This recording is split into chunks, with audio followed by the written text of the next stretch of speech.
Hello.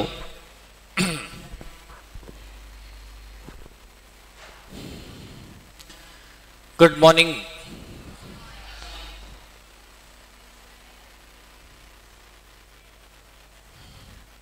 मैं चाहता था आपकी फर्स्ट बेच पर वो असीम सर को भी जाना था तो फर्स्ट बेच उन्होंने ले ली। मैं चाहता था कि फर्स्ट बेच मिलूँ ताकि रिवीजन में एनर्जी लेवल अच्छा होता है, आपका भी और मेरा भी। आप भी टायर्ड हो गए होंगे बहुत ज़्यादा। तो मैगी और पिज़्ज़ा खाने वाले बच्चों में ताकत बची क्या आजकल? और वो भी फास्ट फूड खाते हो, कितने गंदे गंदे फास्ट फूड खाते हो। कल भी आपने क्या खाया? वो बर्गर। बर्गर वो कोई खाने की चीज़ है?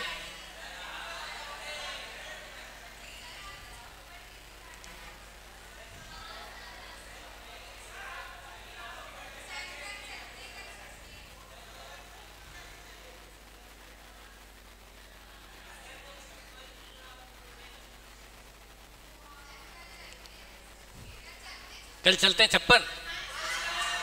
यहाँ पढ़ने आए हो कि घूमने फिरने आए हो?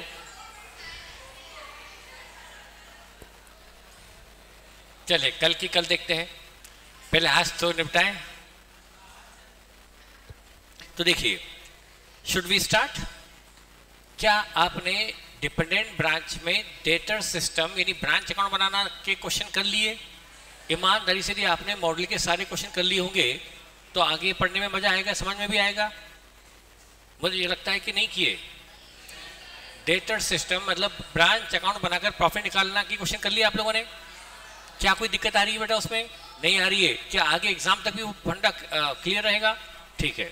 अब मैं आज स्टार्ट कर रहा हूं डिपेंडेंट ब्रांच में ही एक और system, stock and debtor system. देखिए, एक डेटर सिस्टम और स्टॉक डेटर में फर्क है। डेटर सिस्टम में एक ही अकाउंट बनाया जाता है और स्टॉक डेटर में मल्टीपल अकाउंट बनते हैं। यहां पर इस डेटा सिस्टम में सिर्फ वही ट्रांजेक्शन रिकॉर्ड करे जाते हैं जो हेड ऑफिस ब्रांच के बीच हुए, लेकिन स्टॉक डेटर में वो तो लिखे ही जाते हैं, साथ में ब्रांच और थर्ड पार्टी के ट्रांजेक्शन भी लिखे जाते हैं। यहां पर नेट प्रॉफिट ब्रांच अकाउंट में ही निकलता है। ब्रांच अकाउंट का रिजल्ट ही क्या होता है? नेट प्रॉफिट निकालते हैं ब्रांच अकाउंट बनाकर, लेकिन वहां तो प्रॉपरली P&L अकाउंट बनाकर प्रॉफिट निकाला जाता है। ब्रांच अकाउंट में प्रॉफिट ब्रांच अकाउंट बनाकर निकल जाता है, लेकिन स्टॉक डेटर में P&L बनाकर प्रॉफिट निकलता है। इस डेटा सिस्टम में ब्रांच को हम क्या मानते हैं? एक आउटसाइडर, बाहरी व्यक्ति तरह मानते हैं, लेकिन स्टॉक डेटर में ब्रांच को बाहरी व्यक्ति नहीं मानते। यहां पर एक अकाउंट बनता है ओनली ब्रांच अकाउंट, और यहां पर इतने सारे अकाउंट बनते हैं।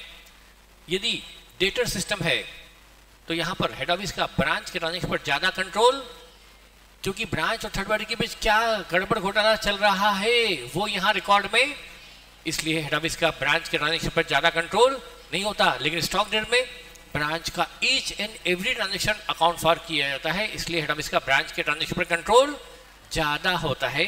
ये डिफरेंस के 6 पॉइंट मैंने आपको यहाँ पर लिख दिए हैं। ये आपको किसी किताबों में नहीं मिलेंगे, ये मैंने अपने मन से बनाकर लिखे हैं, आपको दिख भी रहा होगा। ये मैं आपको PDF भेज दूंगा। तो ये 6 डिफरेंस है। अब हमारा यहाँ पर आपको बनाने पड़ते हैं ये सारे account, branch stock, branch data, branch cash, branch fixed asset, branch expenses, branch P&L और गुड्स एंड ब्रांच तो बनता ही है। और ब्रांच स्टॉक एडजस्टमेंट अकाउंट भी बनता है यदि गुड्स एंड इनवॉइस प्राइस पर है, और यूजुअली इनवॉइस पे होता है तो एक अकाउंट बनता है ब्रांच स्टॉक एडजस्टमेंट अकाउंट। अभी सारे अकाउंट में आपको एक एक करके पहले समझा देता हूँ। जैसे ब्रांच स्टॉक अकाउंट यूजुअली बनता है इनवॉइस प्राइस पर, तो मैं उसका बिल्कुल जीरो से लेके चल रहा हूँ, क्योंकि आपका कहना है कि सर में इसमें कंफ्यूजन ज़्यादा होते हैं, इसलिए मैं फोकस ज़्यादा कर रहा हूँ।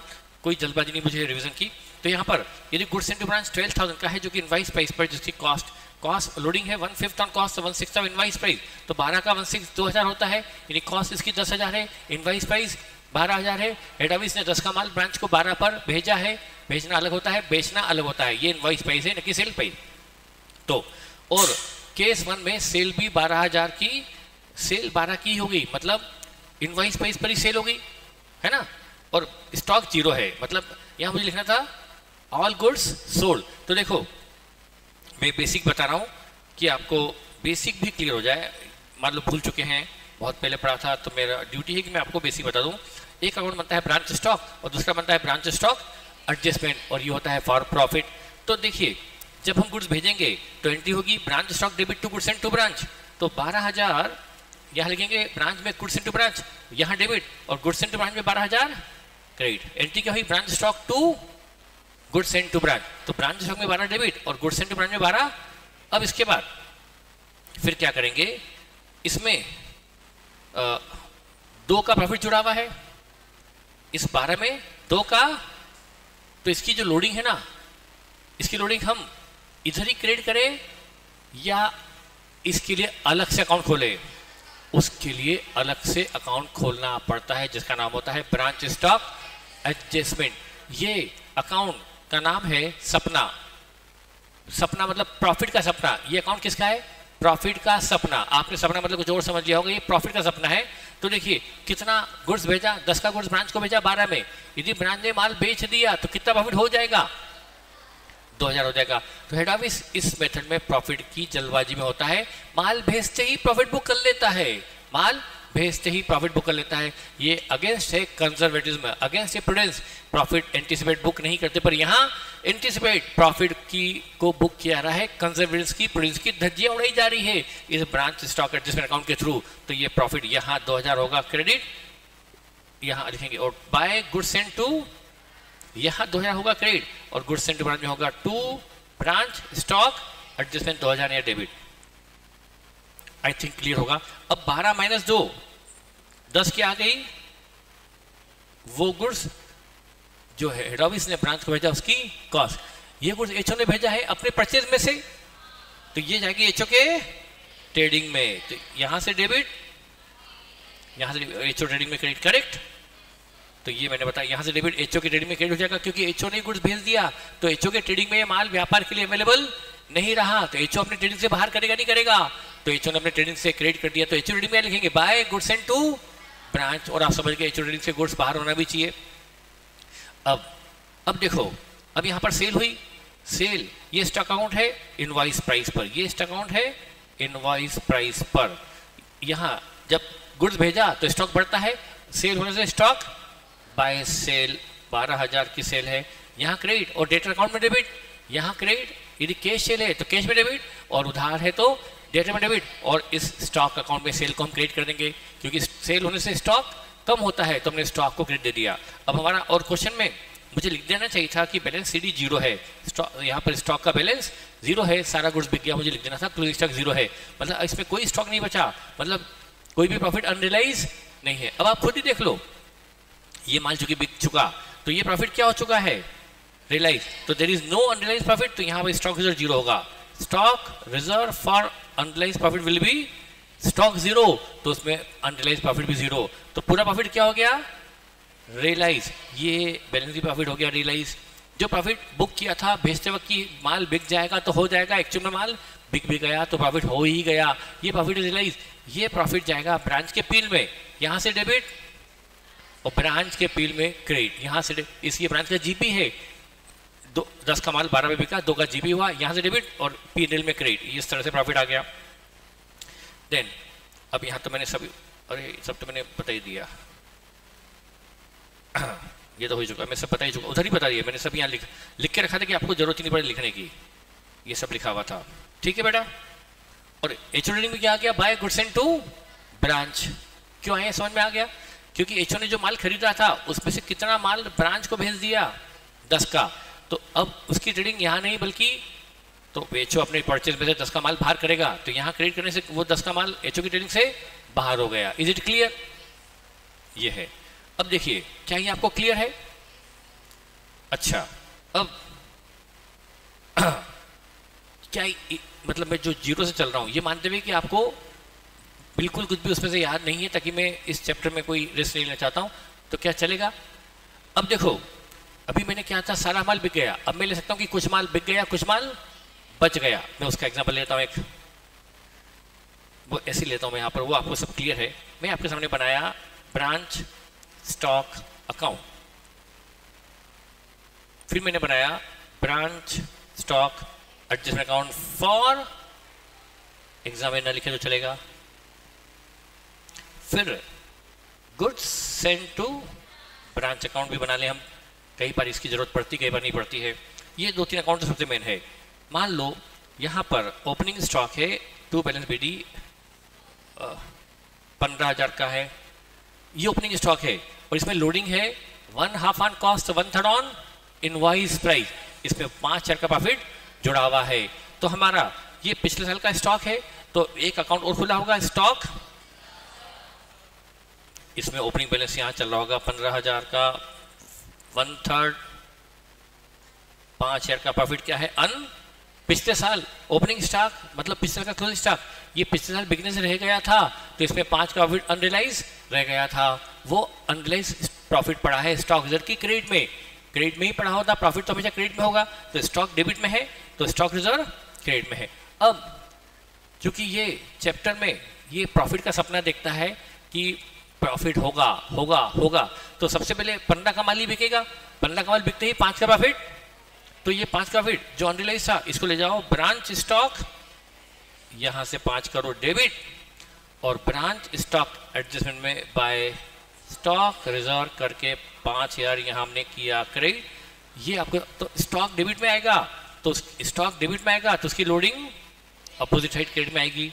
और कैसे आई ये मैंने आपको लॉजिकली बता दिया। अब हमने गुड्स भेजा to goods send to branch, मान लो गुड्स भेजा है 90,000 का, 90 का 1/3, अब यहाँ एंट्री होगी यहाँ डेबिट, और गुड्स सेंड में बाय ब्रांच स्टॉक 90,000 ये भेज दिया। अब 90 का माल बिक जाएगा तो प्रॉफिट 30 हो जाएगा, तो वो प्रॉफिट हम यहाँ करेंगे क्रेडिट, प्रॉफिट अकाउंट में करेंगे by goods send to branch, यहाँ क्रेडिट, और गुड्स सेंड ब्रांच में टू ब्रांच स्टॉक 30 का प्रॉफिट। अब 90 इनवाइस प्राइस थी, उस पर 30 हटाते हो 60 कॉस्ट आ गई, इसको हम कॉस्ट पे ले आए। गुड्स सेंड हमें कॉस्ट पे लाना पड़ता है, होता है इनवाइस पर है पर लोडिंग हटाकर वो कॉस्ट पे आ जाता है, क्योंकि ट्रेडिंग में तो कॉस्ट पे जाएगा ना। अब ये भी हो गया। अब ये माल बिक गया तो प्रॉफिट 5 हो जाएगा, ये बिक गया तो प्रॉफिट 30 हो जाएगा, सारा माल बिक गया तो प्रॉफिट 35 हो जाएगा। पर इसमें से ब्रांच ने हमें 6,000 का माल तो वापस भेज दिया, तो बाय गुड सेंड टू 6,000 का माल वापस भेज दिया, इससे ब्रांच का स्टॉक कम हो जाएगा, यहाँ क्रेडिट, और गुड सेंड टू ब्रांच में टू ब्रांच स्टॉक 6,000 की इनवाइस प्राइस पर डेबिट। अब 6 हमने प्रॉफिट ले लिया था कि पूरा माल बिक जाएगा, उसमें 6 तो वापस आ गया, तो 6 का प्रॉफिट 1/3, 2,000 प्रॉफिट हटाना पड़ेगा, पहले 15 और 90 दोनों बिक जाएगा तो प्रॉफिट इतना हो जाएगा, पर उसमें 6 तो माल ब्रांच ने हमें वापस भेज दिया, तो ब्रांच में 6 के प्रॉफिट की संभावना खत्म हो गई, तो 6 पर 2 का प्रॉफिट हटाना पड़ेगा, टू गुड सेंड टू 2,000 यहाँ डेबिट, और गुड सेंड टू ब्रांच में by branch stock adjustment 2,000 credit. अब देखो, अब आपका दिमाग तेज चलने लगा होगा, आजकल एग्जाम आपके नजदीक है। 90 में से 30 60 का माल, अच्छा 60 का माल भेजा था, उसमें से 4 का माल वापस आ गया, मैं कॉस्ट पे बता रहा हूँ, 60 का कॉस्ट का माल भेजा था, 4 की कॉस्ट का वापस आ गया, तो नेट 56 की कॉस्ट का माल हमने ब्रांच को भेज रखा है फाइनली। तो यहां से जो एचओ ट्रेडिंग में जा रहा है 56 क्या है, जो हेड ऑफिस ने ब्रांच को गुड्स भेजा फाइनली रिटर्न के बाद, ये उसकी कॉस्ट है, ये यहां से डिवाइड होकर एचओ की ट्रेडिंग में क्रेडिट हो जाएगा, क्योंकि 56 का माल एचओ ने ब्रांच को भेज दिया है फाइनल, भेजा 90 का था, 6 का वापस आ गया, नेट 56 की कॉस्ट का माल एचओ ने भेजा, तो यहां से डेबिट एचओ ट्रेडिंग में 56 क्रेडिट हो जाएगा। Is it clear? अच्छा, अब ब्रांच में 1,05,000 में से 15 + 90 1,05,000 में से 6 का माल वापस आ गया, कितना बचा? 99 की इनवाइस का माल ब्रांच में बिकने लायक है, 6 का माल तो वापस आ गया, 99 की इनवाइस प्राइस का माल ब्रांच में अवेलेबल फॉर सेल है, सेल के लिए, उसमें से 18,000 का माल अभी तक नहीं बिका, 18 का माल कम, 18 की इनवाइस प्राइस का कुछ अभी तक नहीं बिका, तो 18 पर जो प्रॉफिट हमने ले लिया था, हमने तो पूरे पे ले लिया था, हमने 18 का माल बिकने से, तो इसमें जो प्रॉफिट जुड़ा है वो 18 का 1/3 6,000, तो हमें 6 का प्रॉफिट एलिमिनेट करना पड़ेगा, to stock reserve for unrealised profit 6,000 debit, और एक अकाउंट खुल जाएगा नया स्टॉक रिजर्व, वहां अगले साल वो रियलाइज होगा, इस साल तो अनरियलाइज है, तो हमने स्टॉक रिजर्व बना दिया 6,000 से। अब 99 में से 18 नहीं बिका, 99 में से आपको पता है 99 क्या था, वो भी भूल गए। अवेलेबल फॉर सेल कितना था 90, उसमें से 18 का, तो कितनी इनवाइस का बिक गया, 81 की इनवाइस का बिका है। पर बिका बाय कैश सेल है या बाय क्रेडिट सेल है? कैश सेल तो यहाँ क्रेडिट, कैश में डेबिट, क्रेडिट सेल तो यहाँ क्रेडिट, डेटा में डेबिट, पर मैं दोनों की घट रहा हूँ। 81 क्या है, जो गुड्स 81 इनवाइस प्राइस 81 है, यदि 81 में बिका तो कहेंगे सेल एट इनवाइस प्राइस और सेम है सेल और इनवाइस। लेकिन यदि वो 81 वाला माल 88 में बिका है कैश, तो यहां पर क्या आया, 7000, बैलेंस शीट क्या आया, प्रॉफिट अबो। यहां पर हमेशा प्रॉफिट अबो इनवाइस आता है, तो यहां टू ब्रांच, इस प्रॉफिट को भी कहां ले जाओ, इसमें ले जाओ, 7000 के प्रॉफिट को भी बाय ब्रांच स्टॉक। ये आ गया प्रॉफिट अबो इनवाइस। तो अब वो प्रॉफिट अबो इनवाइस था, और ये जोड़कर ये घटाकर प्रॉफिट बिलो इनवाइस है, ये प्रॉफिट अबो इनवाइस है, और ये प्रॉफिट बिलो इनवाइस। अब आप कहें सर फिर से बताओ प्रॉफिट बिलो इनवाइस कैसे, पता है ना बेटा, ये प्रॉफिट आपको पता है इनवाइस तक का है, और ये इनवाइस से ऊपर का है। इतना प्रॉफिट हो सकता था, उसमें से इतना नहीं हुआ, तो बाकी का हो गया, जो अनरियलाइज था वो हटा दिया तो बचा हुआ रियलाइज। तो कुल प्रॉफिट कितना हो गया,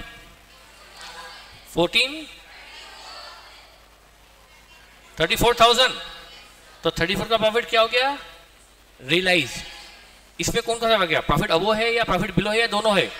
बस ये प्रॉफिट यहां से डेबिट और ब्रांच पीएल में क्रेडिट। ये जीपी है, अबो इनवाइस और बिलो में, ये तो जीपी है, ये जाएगा यहां से डेबिट और ब्रांच के पीएल में क्रेडिट। ये आपको मैंने बता दिया क्या होता है ब्रांच स्टॉक, क्या होता है ब्रांच स्टॉक एडजस्टमेंट, और क्या होता है goods into branch account. I hope ये आपको क्लियर है। अब इसमें मैं आपको बताना चाहूंगा, और मैं जब इतना कुछ बता चुका हूं तो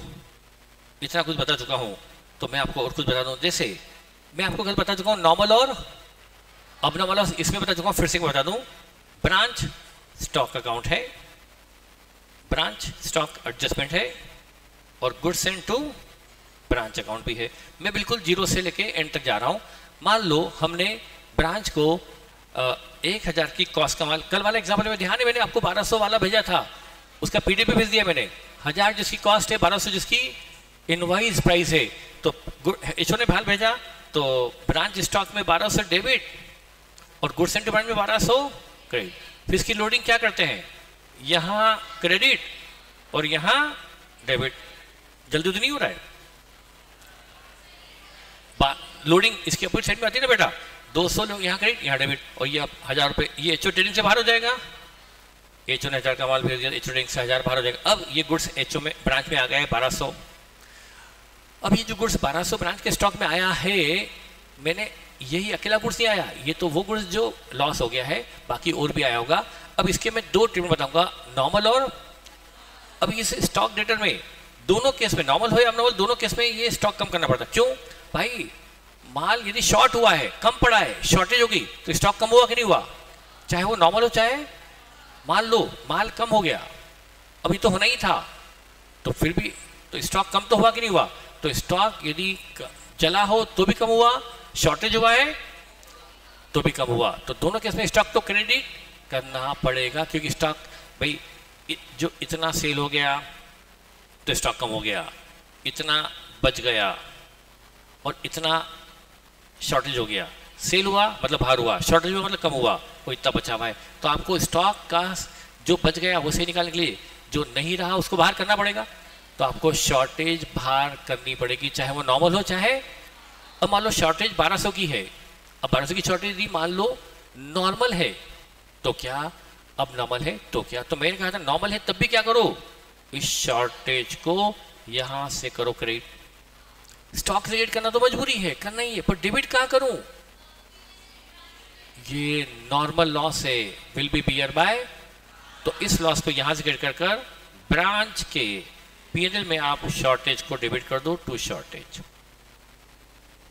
1200 यहां डेबिट कर दो। तो लॉस किसने बियर कर लिया, उसमें आपकी बत्ती जली होगी जो कल भी मैंने जला दी थी कि एक्चुअल लॉस तो 1000 का है, पर लॉस हमने डेबिट किया है 1200, 200 से लॉस ज़्यादा है। तो आप देखो ये जो आपने प्रॉफिट ले रखा है ये भी तो जाने वाला है ब्रांच P&L में जाने वाला है ना, तो ये प्रॉफिट भी कितने से बढ़ के आ रहा है और इधर लॉस भी 200 से, और लॉस 1000 ही आया है। दिखता लॉस 1200 है पर वो एक्चुअल में इफेक्ट 1000 से ही पड़ेगा। ये मैंने आपको बारीकी से समझा दिया।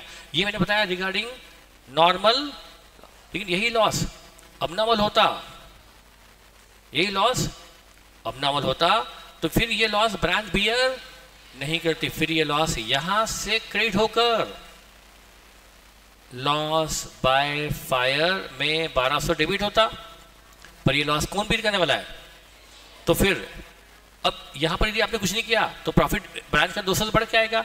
तो 200 को क्या करो, जैसे आपने शॉर्टेज यहां लिखी है, मतलब यहां शॉर्टेज जो भी लिखा है लॉस बाय फायर, तो इसकी जैसे माल जल गया इसकी लोडिंग रखूं या हटा दूं? गुड्स भेजते वक्त प्रॉफिट ले लिया था क्या सोचकर कि माल बिक जाएगा तो हो जाएगा, पर वो तो माल जल गया मतलब प्रॉफिट, अब तो हमें प्रॉफिट हटाना पड़ेगा ना हटाना पड़ेगा? यहां से डेबिट और लॉस बाय फायर में क्रेडिट। अब लॉस कितना बचा, ये जाएगा यहां से क्रेडिट और HOK PL में डेबिट। मैंने बता दिया, अब इससे ज़्यादा समझाना मेरे बस की बात नहीं है, मैंने दो बार बता दिया कल भी और आज भी। ये मैंने बताया रिगार्डिंग नॉर्मल अबनॉर्मल लॉसेस। अब आपको यहाँ पर स्पीड से बता दूं, वैसे इसकी शायद जरूरत आपको है नहीं, मुझे पता नहीं पड़ता क्योंकि सबकी जरूरत अलग अलग होती है। ब्रांच स्टॉक का मैंने फॉर्मेट बनाया है, यहाँ आता है opening stock at invoice price, usually invoice price पे होता है, और गुड्स सेंड टू ब्रांच ये इनवाइस प्राइस पे होता है। फिर यदि ब्रांच ने इससे ब्रांच का स्टॉक बढ़ा, अच्छा सेल इधर आती है, सेल से स्टॉक कम होता है।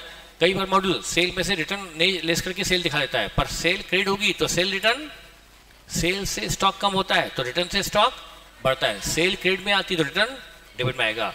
और गुड्स भेजा तो ब्रांच का स्टॉक बढ़ा और गुड्स वापस आ गया तो स्टॉक को क्रेडिट देना पड़ेगा।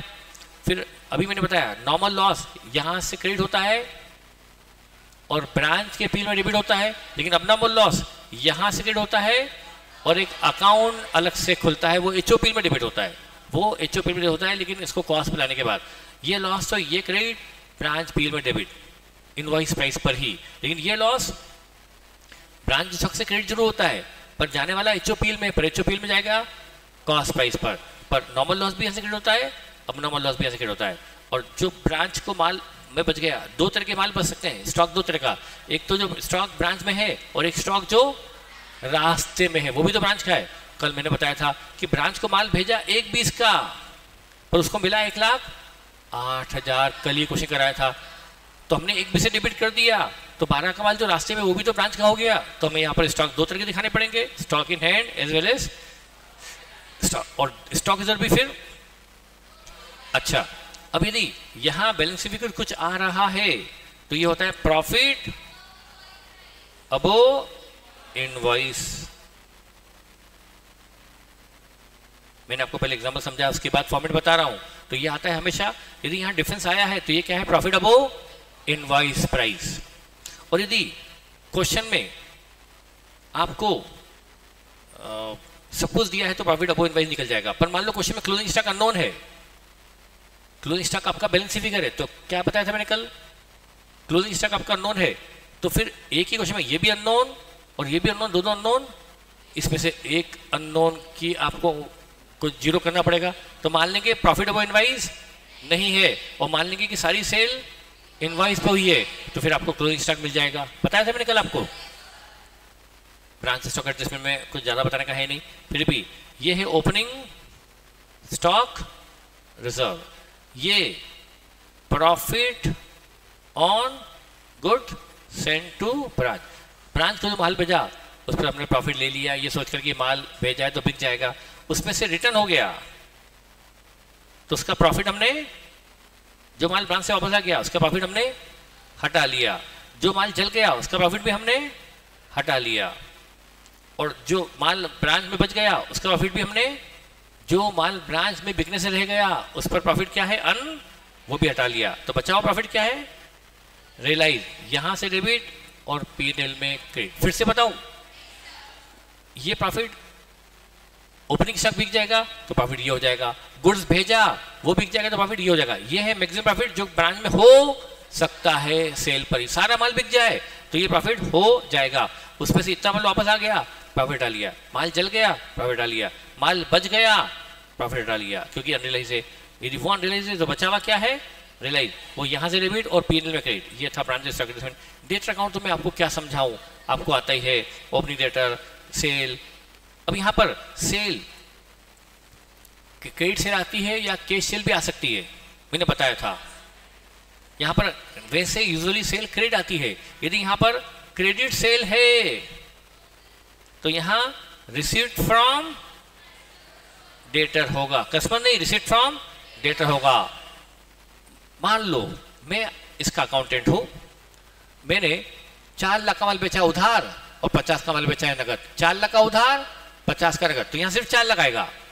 यदि मैंने यहां पर सिर्फ क्रेडिट सेल ली है तो रिसीव्ड फ्रॉम भी क्या आएगा, रिसीव्ड फ्रॉम डेटर ही आएगा। लेकिन यदि मैंने यहां पर credit sale plus cash cell मतलब टोटल सेल ली है तो यहाँ रिसीव्ड फ्रॉम डेटर प्लस, तो यहाँ क्या आएगा, रिसीव्ड फ्रॉम कस्टमर आएगा। मतलब जो उधार बेचा उससे मिला वो भी और नगद से। यहाँ टोटल रिसिप्ट आएगी रिसीव्ड फ्रॉम कस्टमर।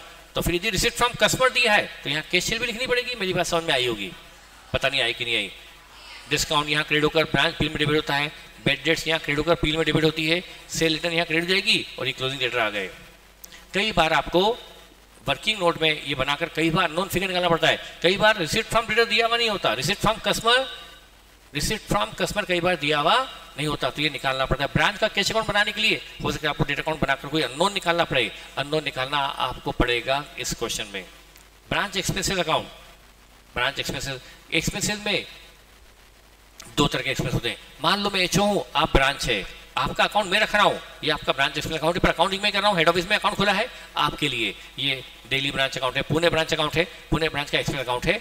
कुछ खर्चे आपके मैंने पे किए तो मैं क्या करूंगा, ब्रांच एक्सपेंसेस टू मेरा बैंक अकाउंट। मैं हेड ऑफिस को अकाउंटेंट हूं तो मैं क्या करूंगा, Pune branch expense debit to bank, मेरा बैंक अकाउंट।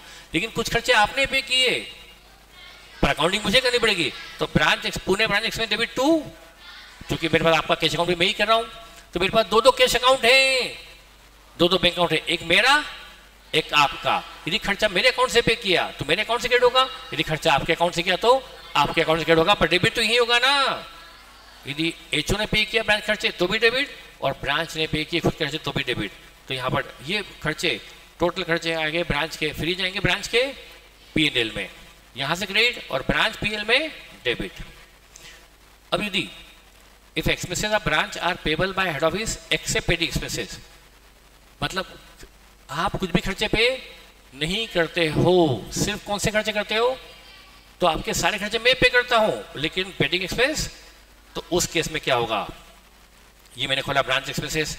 अब खर्चे कौन पे कर रहा है, मैं, तो मैं क्या एंट्री करूंगा, branch expenses to HO bank account, तो यहां डेबिट और मेरे बैंक अकाउंट में क्रेडिट। लेकिन आप कुछ खर्चे पे नहीं करते हो, सारे खर्चे मैं पे करता हूँ। ये भी मैंने पे किया, ये भी मैंने पे किया, ये भी मैंने पे किया, ये भी मैंने पे किया, तो मैं एक्सपेंस में डेबिट करूंगा, मेरे बैंक अकाउंट में क्रेडिट करूंगा। लेकिन आपकी एक पेटी कैश बुक है, आपके पास एक पेटी कैश बुक है, उसका अकाउंट आपके खुला हुआ है। स्टॉक डेटर में इसका अकाउंट भी खुलेगा, पेटी कैश अकाउंट, ये आपका ओपनिंग बैलेंस है पेटी कैश का। इतनी कैश मैंने आपको भेजी काई के लिए, छोटे मोटे खर्चों के लिए, ये आपका पेटी कैश बुक अकाउंट है, ये अकाउंट है जो स्टॉक डेटर में खुलेगा, पेटी कैश बुक अकाउंट। ये आपकी ओपनिंग पेटी कैश भी थी। फिर मैंने आपको, मान लो आपकी ओपनिंग पेटी कैश आपके पास 5,000 थी, मैंने आपको 40,000 और भेजी, तो मैंने क्या एंट्री करी, branch petty cash debit to HO bank account credit. मैं मेरा बैंक अकाउंट कम करूंगा, क्रेडिट करके आपकी पेटी कैश बढ़ा दूंगा। जब जब कैश भेजूंगा आपकी पेटी कैश में डेबिट करूंगा मेरे बैंक अकाउंट में। अब आपके पास कितने हो गए, 40, उसमें से 9,000 आपके पास बच गए, मतलब 45 में हो गए, 36,000 खर्चे। ये है एक्सपेंसेस ब्रांच ने जो इनकर किए अपने, तो ये जाएंगे ब्रांच के, यहां से क्रेडिट और यहां डेबिट, यहां से क्रेडिट और यहां डेबिट। समझ में आया? या तो यहां क्रेडिट करके पील में ले जाओ, एक ही बात है। ये आपके वो खर्चे जो मैंने पे किए, ये खर्चे पेटी जो आपने पे किए, तो ये अल्टीमेटली यहां क्रेडिट और ब्रांच के पीएल में डेबिट हो जाएंगे। Is it clear? बोलो, ज्यादा जल्दी तो नहीं हो रही है? गुड्स एंड ब्रांच अकाउंट मैंने आपको बता ही दिया, वैसे बताऊं क्या पूरा गुड्स एंड ब्रांच का फॉर्मेट, ये बता दूंगा मैं आपको। और ब्रांच के बिल में यहाँ आता है आपको जीपी आता है, कहाँ से आता है, ब्रांच स्टॉक एडजस्टमेंट से, profit above invoice, profit below, वो यहाँ आता है। फिर आपका ब्रांच के एक्सपेंसेस, ब्रांच की फिक्स्ड का डेप्रिसिएशन, ब्रांच की बेड डेट्स, ब्रांच का डिस्काउंट और ब्रांच का नेट प्रॉफिट, ये प्रॉफिट यहाँ डेबिट और एचओपी में क्रेडिट होता है, ये बनता है ब्रांच का पीएल। ये ब्रांच का फिक्स्ड का डेप्रिसिएशन। यदि मैं आपका अकाउंट वो बना रहा हूँ, मान लो आपका ब्रांच फर्नीचर अकाउंट भी है, आपका ओपनिंग फर्नीचर था 10,000, उस पर डेप्रिसिएशन है 2,000, तो बाय ब्रांच पीएल यहाँ से 2,000 क्रेडिट और ब्रांच पीएल में 2,000 डेबिट, चलेगा चलेगा। और बचा डब्ल्यूडीबी 8,000, तो हम डेप्रिसिएशन अकाउंट नहीं खोल रहे हैं, कौन अकाउंट खोले, बस यहाँ से क्रेडिट और पीएल में डेबिट कर दो। इस तरह से मैंने आपको सारे अकाउंट बताए हैं, ये सब मैंने आपको बता दिया।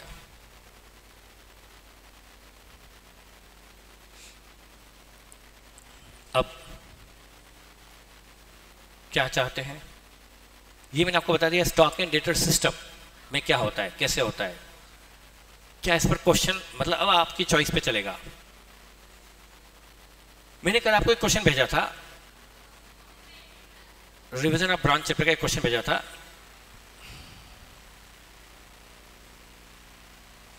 उसको मैंने कहा था आप डेटा सिस्टम से करके लाइएगा, है ना, कहा था डेटा सिस्टम से करके लाइए। उसका प्रॉफिट 80,000 आ रहा है, प्रॉफिट 80,000 आ रहा है, उसमें था प्रॉफिट 80, नहीं किया, नहीं किया, सिर्फ इधर से आदित्य ने मुझे क्वेश्चन भेजा था, सॉल्यूशन भेजा था।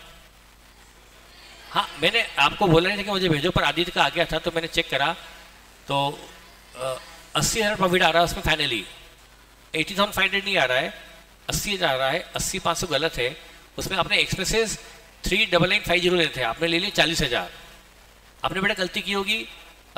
3,9950 खर्चे एक्चुअल है, वो सब जिनका भी 80,500 आ रहा है उनका, उन्होंने खर्चे ले लिए 40,000, जबकि वो 3,9950 है, ऐसा कुछ है, चेक करना बेटा, मैं सॉल्यूशन भेज दूंगा। हाँ बेटा 80,500 आ रहा है, सबका 80,500 आ रहा है, 80,000 ही आ रहा है ना, मैं सॉल्यूशन भेज दूंगा बेटा। हाँ, पर समझ में आ गया ना गलती आपको, आपको सॉल्यूशन भेज दूंगा मैं। मेरे पास वो पता नहीं क्वेश्चन कहा था, उसी क्वेश्चन को आप कर सकते हैं by stock and debtor method, उसी क्वेश्चन को आप कर सकते हैं by stock and debtor method से।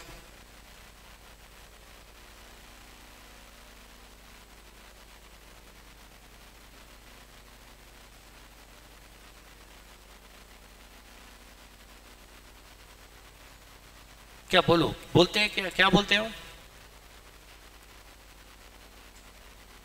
क्या वो क्वेश्चन करवाऊं, स्टॉक डेटा से एक क्वेश्चन कराऊं क्या?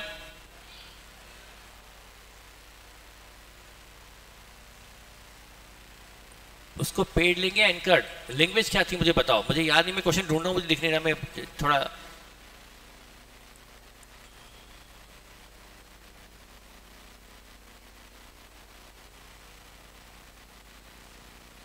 ये प्रॉफिट 80,000 आ रहा है, ये देखो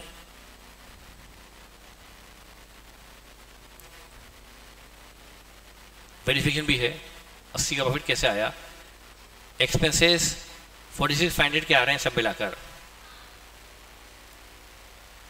तो मैंने एक्सपेंसेस जो दिए हैं, मुझे भी देखना होगा आपने क्या माना है, मैंने क्वेश्चन में दिया है branch expenses paid by HO, paid by HO, ये तो पेड है, क्लियर कट पेड है, और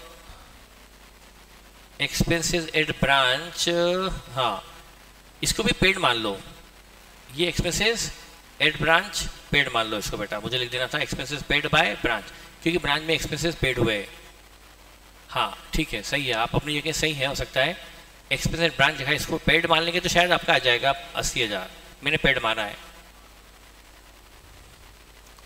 ठीक है, तो क्या ये क्वेश्चन स्टॉक डेटा से कर लोगे आप, क्योंकि इसमें नॉर्मल लॉस, अबनॉर्मल लॉस सब आ गया है ना, बाकी कुछ तो अबनॉर्मल लॉस, तो मैंने इसका सॉल्यूशन यहाँ पर डेटा से बना के रखा है और स्टॉक डेटा से बना के भी रखा हुआ है, ये स्टॉक डेटा से भी है। बोलो करवाऊं क्या इस क्वेश्चन को? जल्दी बोले ना, टाइम आप ही का जा रहा है। करवाऊं एक क्वेश्चन? कर लोगे आप? तो सॉल्यूशन दिया है, इसी क्वेश्चन को स्टॉक डेटा से कर लोगे तो ठीक है। मैं अब ये मानता हूं कि स्टॉक डेटा हमारा फिनिश। तो अब आता है इंडिपेंडेंट ब्रांच, आता है इंडिपेंडेंट ब्रांच।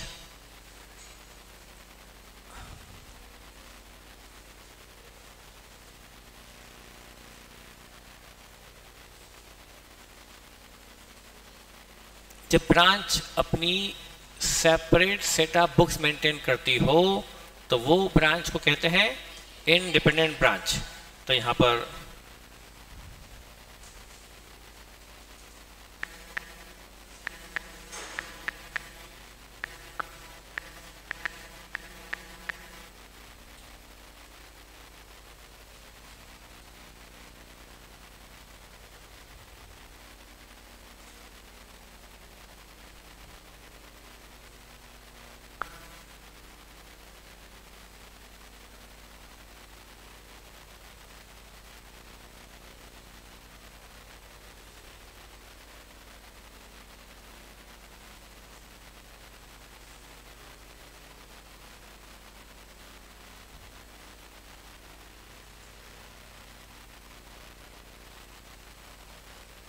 वो मैंने बहुत सारे रिविजन बना रखे हैं, कितने बार है ये अलग कोई रिविजन चल रहा है।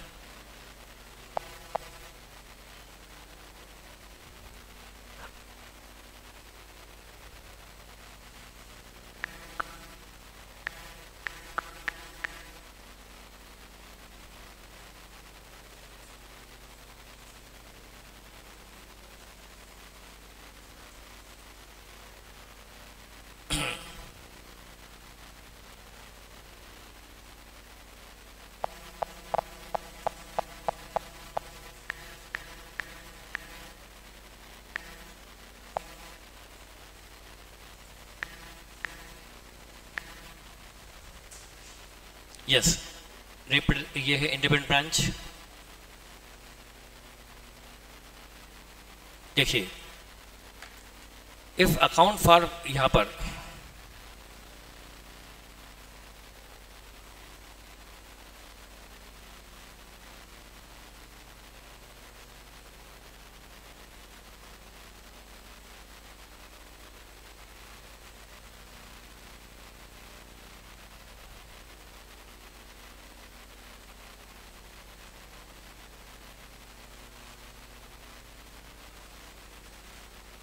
देखिए जनरल एंट्रीज में आपको बताऊं, ध्यान दें, इंडिपेंडेंट ब्रांच में क्या होता है, ब्रांच अपनी खुद की बुक्स मेंटेन करती है, separate set of books of branch. उसमें हमें बेसिक अकाउंट सीखनी पड़ेगी। अब यहाँ पर हमें अकाउंटिंग एचओ में भी देखनी है और ब्रांच में भी देखनी है। तो हम अब स्टार्ट कर रहे हैं इंडिपेंडेंट ब्रांच। उम्मीद है कि आप कल तक स्टॉक डेटा के सारे क्वेश्चन कर लेंगे और मैं आज स्टार्ट कर रहा हूँ इंडिपेंडेंट ब्रांच का बेसिक। उसमें ये एंट्रीज लिखी हुई है। पिछले रिविजन में तो मैंने एंट्री अपने हाथ से लिखी थी, ये रेड वाला पॉइंट मैंने अपने हाथ से लिखा था और ब्लैक वाला वहां पर पहले से नोटेड था। अभी मैं क्या करूं, लिखा हुआ रहने दो, चलेगा? तो पिछले, तो देखिए, जब अब यहां पर मैं अकाउंटेंट, मैं हेड ऑफिस का अकाउंटेंट, आप ब्रांच के अकाउंटेंट। अब बुक्स मेरी भी है, मेरे यहाँ खुलेगा ब्रांच अकाउंट, मैं मान लो खोलता हूँ पुणे ब्रांच अकाउंट और आप खोलेंगे head office account. Head office तो एक ही होता है, लेकिन ब्रांचेस पुणे, लखनऊ, चेन्नई कुछ होती है। तो मैंने अकाउंट खोला, मैंने खोला Pune branch account in HO books और आपने खोला मेरा अकाउंट एचओ अकाउंट। अब यदि मैं आपसे लेना दिखा रहा हूं तो आप मुझे देना दिखाएंगे और यदि मैं आपको देना दिखा रहा हूं तो आप मुझसे देना दिखाएंगे, तब कहेंगे। और अमाउंट सेम है, मैं लेना दिखा रहा हूं 8 लाख और आप भी देना दिखा रहे हैं 8 लाख, तो कहा जाएगा हमारा बैलेंस रिकॉन्साइल्ड है, और नहीं तो रिकॉन्साइल करना पड़ता है। अब यहाँ पर देखिए, अकाउंटिंग सारी मैंने ट्रांजेक्शन लिख रखी है 1 बाय 1। ये अकाउंटिंग एक बार देखनी चाहिए ना अपने को कि कौन से ट्रांजेक्शन को आप कैसे लिखते हैं। और जैसे मैंने आपको गुड्स भेजा तो मैं एंट्री करूंगा branch debit to goods send to branch, और आप क्या करेंगे, गुड्स फ्रॉम एचओ, आपके लिए परचेज जैसा है उसको डेबिट करके आप एचओ को क्रेडिट देंगे। Expense of branch paid by HO, आपके खर्चे मैं पे कर रहा हूं, तो मैं एंट्री करूंगा Pune branch debit to cash, मेरा खर्चा नहीं है, मैं अपना खर्चा डेबिट क्यों करूं, मैं तो आपसे लेना दिखाऊंगा। मैं मतलब ये वो डेटा सिस्टम आ गया कि नहीं आ गया। यहाँ पर फिर से मेरी बुक्स में कौन सा अकाउंट बन रहा है, ब्रांच अकाउंट बन रहा है। तो अब यहाँ पर मैं ब्रांच अकाउंट खोल रहा हूँ लाइक ए डेटर, तो ये ब्रांच अकाउंट फिर से आ गया। कौन सा वाला, डेटर सिस्टम वाला ब्रांच अकाउंट यहाँ फिर से आ रहा है। कंफ्यूज मत होना बेटा। तो यहाँ फिर से ब्रांच अकाउंट शुरू हो गया है, तो मैं एंट्री करूंगा Pune branch debit to cash. और चूंकि खर्चा आपका है तो खर्चा आप बुक करोगे, आप एक्सपेंस डेबिट करोगे और एचओ को क्रेडिट दोगे। एचओ एक्सपेंस पेड बाय, मेरे खर्चे आपने पे कर दिए। मैंने आपको कहा था ऐसा रेयर होता है, पर हो सकता है कि मेरे खर्चे आपने पे कर दिए, तो आप करोगे एचओ टू कैश और मैं करूंगा expense to branch. Goods from HO to branch stolen in transit, goods from head office to branch, goods head office से ब्रांच जा रहा है, स्टोलन इन ट्रांजिट, रास्ते में चोरी हो गया। ये नॉर्मल लॉस है अबनॉर्मल, अबनॉर्मल है, चोरी होना अबनॉर्मल लॉस माना जाएगा। अब ये लॉस, अच्छा सुनो, माल मैंने भेजा था तो मैंने एंट्री क्या कर ली थी, branch debit to goods sent to branch, पर वो माल आपको मिला ही नहीं, आपको मिला ही नहीं, तो आपने एंट्री नहीं की है। क्योंकि आपको मिला ही नहीं था तो आपने मिलने की एंट्री नहीं की थी, उसके पहले ही रास्ते में चोरी हो गया, तो आपने तो कोई एंट्री नहीं की ना, आप करोगे क्योंकि वो लॉस तो मुझे भी करना है, क्योंकि वो लॉस अबनॉर्मल है। तो आपने ना एंट्री की है माल मिलने की, ना आप करोगे क्योंकि माल तो आपको मिला ही नहीं, ना मिला है ना मिलेगा, तो आप उसको एंटर नहीं करोगे। फिर मैं करूंगा, मैं क्या करूंगा, जब मैंने आपको माल भेजा था तो आपको ब्रांच करके डेबिट कर दिया था कि मुझे आपसे लेना है, पर आप तक तो माल पहुंचा नहीं, तो मुझे आपको क्रेडिट देनी पड़ेगी। तो मैं एंट्री करूंगा loss in transit to branch. ये एंट्री लिखी हुई पहले आ रही है, आप है ना समझने की पहले एंट्री देख लेते हो, देख ली होगी और देखना भी चाहिए। पर अब मैं करूँ क्या, मैंने वो लिख रखी पहले से, जबकि पहले आपके दिमाग में एंट्री, मेरे समझाने की पहले एंट्री दिमाग में आपके आ गई। तो मैंने आपको जब गुड्स भेजा था तो आपको डेबिट दे रखी थी, पर आपको तो माल मिला ही नहीं, तो मुझे आपको देनी पड़ेगी क्रेडिट। मैं ब्रांच को क्रेडिट दूंगा, और चूंकि लॉस मेरा है मेरे पे, तो मैं लॉस इन ट्रांजिट डेबिट करके ब्रांच को क्रेडिट दे दूंगा। अब head office paid to creditor uh branch for purchases at branch, ये सारे पॉइंट वो है जो मॉड्यूल में है। आप मॉड्यूल के क्वेश्चन देखोगे, इससे क्वेश्चन एग्जाम में पूछे हुए हैं, ये एंट्री भी एग्जाम में पूछी जाती है, इसका अलग क्वेश्चन बनता है कि पास एंट्रीज देखना आप, आपको वही क्वेश्चन दिखा भी सकता हूँ। Head office paid to creditor of branch for purchases at branch, माल खरीदा किसने, ब्रांच ने, तो पेमेंट किसको करना था, अच्छा ब्रांच ने माल खरीद लिया, तो ब्रांच ने क्या एंट्री कर रखी थी, परचेज टू क्रेडिटर कर रखी थी। अब उसका पेमेंट, वो आपके यहाँ क्रेडिट अकाउंट खुला है पर आप पेमेंट मुझसे करवा रहे हो, तो आप करोगे, आपके यहाँ क्रेडिट अकाउंट खुला है परचेज के लिए, पर पेमेंट आप नहीं कर रहे, मुझसे करवा रहे, तो क्रेडिटर को आप डेबिट कर दोगे और एचओ को क्रेडिट कर दोगे, और मैं बैंक को करूंगा क्रेडिट, क्योंकि पेमेंट मेरी जैसे मैं बैंक से क्रेडिट कर ब्रांच को डेबिट कर दूंगा आपसे लेना, क्योंकि गुड्स आपने खरीदा, पेमेंट मुझसे करवा रहे हो, मैं आपसे लेना बढ़ा दूंगा, मैं ब्रांच को डेबिट करके कैश को क्रेडिट कर दूंगा। Branch debtor paid to HO directly, माल बेचा आपने, उधार बेचा आपने, लेना आपको था, डेटर आपकी बुक्स में क्रिएटेड है, डेटर आपकी बुक्स में है आउटस्टैंडिंग है, पर उसने पेमेंट मुझे दे दिया, तो मैं एंट्री करूंगा कैश टू ब्रांच, क्योंकि डेटर अकाउंट तो मेरी बुक्स में है ही नहीं, वो तो आपके यहाँ खुड़ा हुआ है, तो आप एंट्री करोगे HO to debtor, debtor credit आप करोगे, कैश डेबिट मैं करूंगा। Head office expenses like advertisement allocated to branch, आप ब्रांच है, पुणे ब्रांच है, लखनऊ ब्रांच है, चेन्नई ब्रांच है, मुंबई ब्रांच है, ये है वो है, खर्चा मैं कर रहा हूँ, सबका विज्ञापन मैं कर रहा हूँ, तो मैंने जब भी खर्चा किया advertisement to cash, advertisement to bank में खर्चा करता रहा। अब मैं साल के में क्या चाहता हूँ, सारी बेंचेस से खर्चा अलकेट करूँ। खर्चा मान लो हेड ऑफिस में हो रहा है और हेड ऑफिस उस खर्चे का वजन ब्रांचेस पर डालना चाहता है, इसको कहते हैं एक्सपेंसेस अलोकेटेड टू ब्रांच। यदि ऐसा है तो वो खर्चा मेरे यहाँ भी रिकॉर्डेड है, उस खर्चे का बर्डन में ब्रांच पर लूंगा, तो मैं ब्रांच को करूंगा डेबिट और एक्सपेंसेस को कर लूंगा क्रेडिट, इससे मेरा खर्चा कम हो जाएगा, एक्सपेंसेस मेरा कम हो जाएगा। वही तो मैं चाहता हूं कि मेरा वजन कम किया जाए, और एक्सपेंस अकाउंट एचओ में खुला हुआ है, तो एचओ एक्सपेंस को करेगा क्रेडिट और ब्रांच को करेगा डेबिट, और ब्रांच क्या करेगी, एक्सपेंसेस को डेबिट करके एचओ क्रेडिट कर लेगी। फिर net profit earn at branch, branch net profit कमाया। तो अब आपके यहां पीएनएल खुला होगा, ट्रेडिंग पीएनएल आपकी बुक से, तो आप क्या खुला होगा, तो प्रॉफिट आपका जो पीएल में आया वो पड़ा है आपके पीएल अकाउंट में, उसको आप पीएल से डेबिट करके एचओ में क्रेडिट करोगे। आप अपने उस नेट प्रॉफिट को बेटा क्या करोगे, अपने पीएल से डेबिट करके एचओ में, तो आप एंट्री करोगे पीएनएल टू एचओ, और मुझे पता पड़ेगा कि आपने प्रॉफिट कमाया, वो मेरा ही तो है, तो मैं आपसे लेना, मैं आपको करूंगा डेबिट और मेरा पीएनएल करूंगा क्रेडिट। मैं एंट्री पास करूंगा ब्रांच डेबिट टू पीएनएल। ये बहुत ही इंपॉर्टेंट एंट्री है। जब तक ये एंट्री सही नहीं है, जब तक ब्रांच अकाउंट सही नहीं बन सकता। यदि ब्रांच का सही बैलेंस निकालना है, ब्रांच का क्लोजिंग सही बैलेंस निकालना है, करेक्ट क्लोजिंग बैलेंस, तो आपको ये प्रॉफिट की एंट्री करनी पड़ेगी। ब्रांच में जितना प्रॉफिट हुआ है वो मैं ब्रांच में डेबिट करूंगा और मेरे पीएनएल में क्रेडिट करूंगा। मैं ब्रांच से लेना बढ़ाऊंगा। जब तक ये नहीं करूंगा ब्रांच का सही बैलेंस नहीं आ सकता। फिर provision for doubtful required for branch debtor whose account are kept at HO. ये एक नया पॉइंट है जो किसी जगह आया होगा, हमारे किसी क्वेश्चन में तो नहीं आया। Provision for doubtful required for branch debtor whose account are kept at, आप है पुणे ब्रांच, मैं हूं एचओ, आपके डेटा के अकाउंट मेरे यहाँ खुले हुए हैं, आपके डेटा के अकाउंट मेरे यहाँ खुले हुए हैं। माल उधार आप बेच रहे हो पर अकाउंट मेरे यहाँ खोला हुआ है आपने, तो डेटा अकाउंट मेरे यहाँ है, पर उसको बेड डेट्स होगी तो लॉस कौन बीयर करेगा, आप करोगे, क्योंकि प्रॉफिट आपने कमाया था। तो उसके प्रोविजन भी कौन बीयर करेगा, ब्रांच करेगी। डेटा अकाउंट मेरे यहाँ है पर प्रोविजन आप क्या खोलेगा, तो आप क्या करोगे, आप अपना देखो वैसे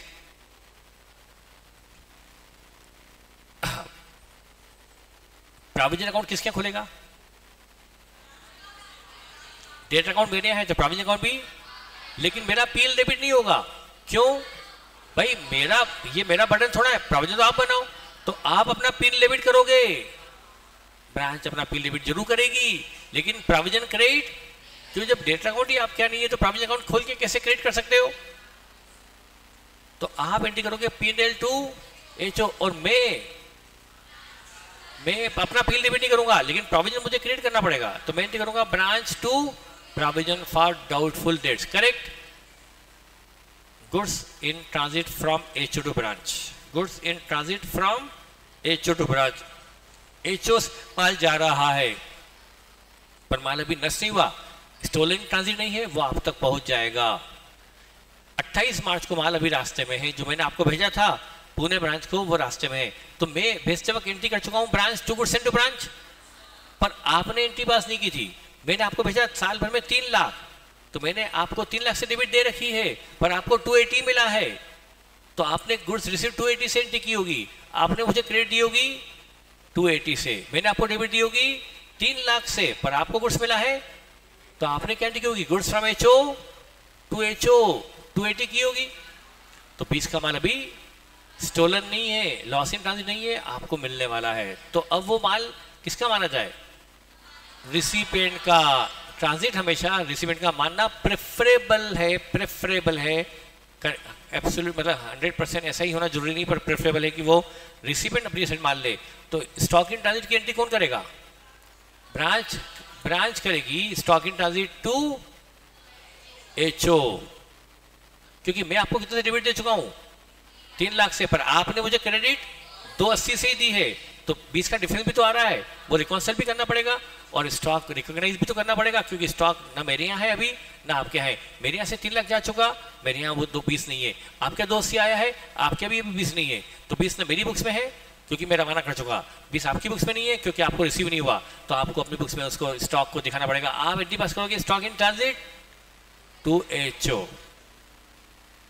और एचओ में इसकी कोई एंट्री नहीं होगी, क्योंकि मैं अब यहाँ पर cash in transit from branch to HO, cash in transit, आपने मुझे कैश भेजी 5 लाख की साल भर में, कभी ये, तो आपने मुझे एंट्री कर ली HO to cash 5 lakh, correct. आपने मुझे 5 से डेबिट दे दिए, पर मुझे 475 मिला है, तो मैंने कैश टू ब्रांच 475, आपने मुझे डेबिट दी है 5 लाख की, पर मैंने आपको क्रेडिट दी है 475 की, आप मुझे 5 लाख की डेबिट दे चुके हो, आप मुझे 5 लाख देना कम चुके हो, पर मैंने आपसे 4% ही लेना कम किया है, मैं 25 आपसे ज़्यादा लेना दिखा रहा हूँ क्योंकि कैश रास्ते में है। क्योंकि कैश मुझे मिलने वाली है तो बेहतर है मैं एंट्री पास कर लूँ।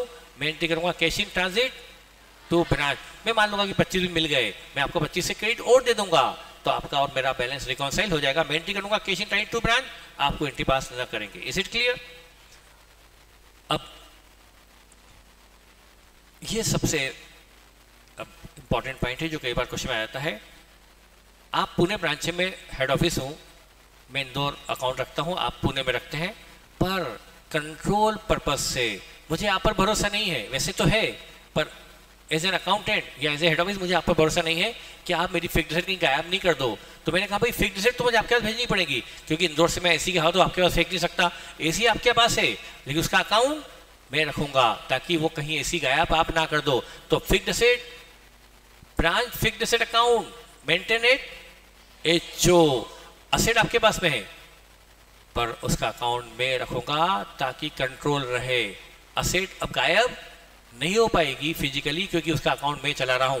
उस केस में अकाउंटिंग कैसे होती है? स्पेशल अकाउंटिंग होती है। अभी तक क्या होता था, असेट आपकी अकाउंट भी आपका, वो अलग होता था, वो तो यूजुअल अकाउंटिंग होगी। लेकिन ये स्पेशल अकाउंटिंग होगी जब असेट आपके पास है पर अकाउंट मेरे पास है। अब मैंने आपको असेट भेजी fixed asset send by HO to branch, तो मैं भी एंट्री पास नहीं करूंगा, असेट मेरे यहाँ रहने दूंगा और आप भी कोई एंट्री पास आपने देख ही लिया। और मुझे पता है पहले देखते हो फिर सोचते हो। तो अब चूंकि असेट अकाउंट मेरे यहाँ है, मान लो फर्नीचर मैंने आपके भेजा, मेरे पास 3 लाख का फर्नीचर पड़ा हुआ है, अकाउंट भी मेरे यहाँ 3 लाख का और फर्नीचर भी है अकाउंट। अब मैं फर्नीचर आपको भेज रहा हूँ कि लो यूज करो, पर मैं अकाउंट मेरे ही रखूंगा तो मैं फिजिकली भेज दूंगा पर उसका अकाउंट नहीं भेजूंगा। अकाउंट अभी भी मेरे यहाँ है तो एंट्री मेरे यहाँ से असेट जाने की नहीं होगी और आपके यहाँ असेट आने की एंट्री भी नहीं होगी क्योंकि आपको असेट अकाउंट खोलने का अधिकार मैंने नहीं दिया। फिजिकल असेट आपके पास है पर असेट अकाउंट मेरे पास है। अब ईयर एंड में उसका डेप्रिसिएशन, तो ये एंट्री मेरे यहाँ नहीं होगी ना भेजने की ना आपके यहाँ होगी रिसीव होने की। अब उसका डेप्रिसिएशन तो आपको बियर करना है, 3 लाख का 10% 30 डेप्रिसिएशन आपको बियर करना है। तो आप एंट्री करोगे डेप्रिसिएशन डेबिट टू एचओ और मैं करूंगा ब्रांच टू फर्नीचर। मैं अपने यहाँ फर्नीचर को 30 से कम तो करूंगा क्योंकि फर्नीचर 3 लाख से मुझे 270 पे लाना पड़ेगा तो मैं फर्नीचर को क्रेडिट तो करूंगा पर मैं डेप्रिसिएशन डेबिट आप करोगे और फर्नीचर क्रेडिट मैं करूंगा। आप करोगे HO to furniture, sorry depreciation to HO और मैं करूंगा branch to furniture. Cash limited by branch to HO. तो एंट्री क्या होगी, मैं क्या बताऊं, तो बड़ी सिंपल सी है, वो तो क्या बताऊं मैं। और abnormal loss of goods at branch देख लिए अब तक क्या।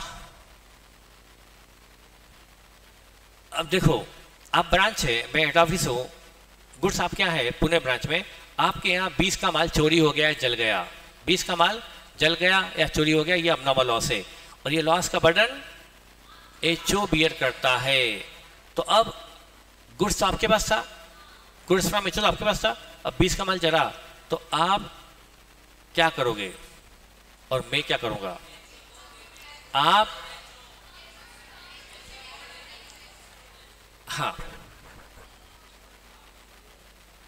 मैं पहले मेरे यहाँ बताता हूं, मैं अपने यहाँ लॉस बाय फायर डेबिट करूंगा, लॉस बाय फायर में डेबिट करूंगा और मैं ब्रांच को क्रेडिट दे दूंगा क्योंकि मैंने आपको 20 का जो गुड्स भेजा था तो मैंने आपसे 20 से ब्रांच से डेबिट कर रखा था और वो माल जल गया तो मैं आपसे लेना कम कर दूंगा। मैं ब्रांच को क्रेडिट देकर लॉस बाय फायर मैं डेबिट कर लूंगा और वो लॉस अकाउंट मेरे पीएल में चले जाएगा।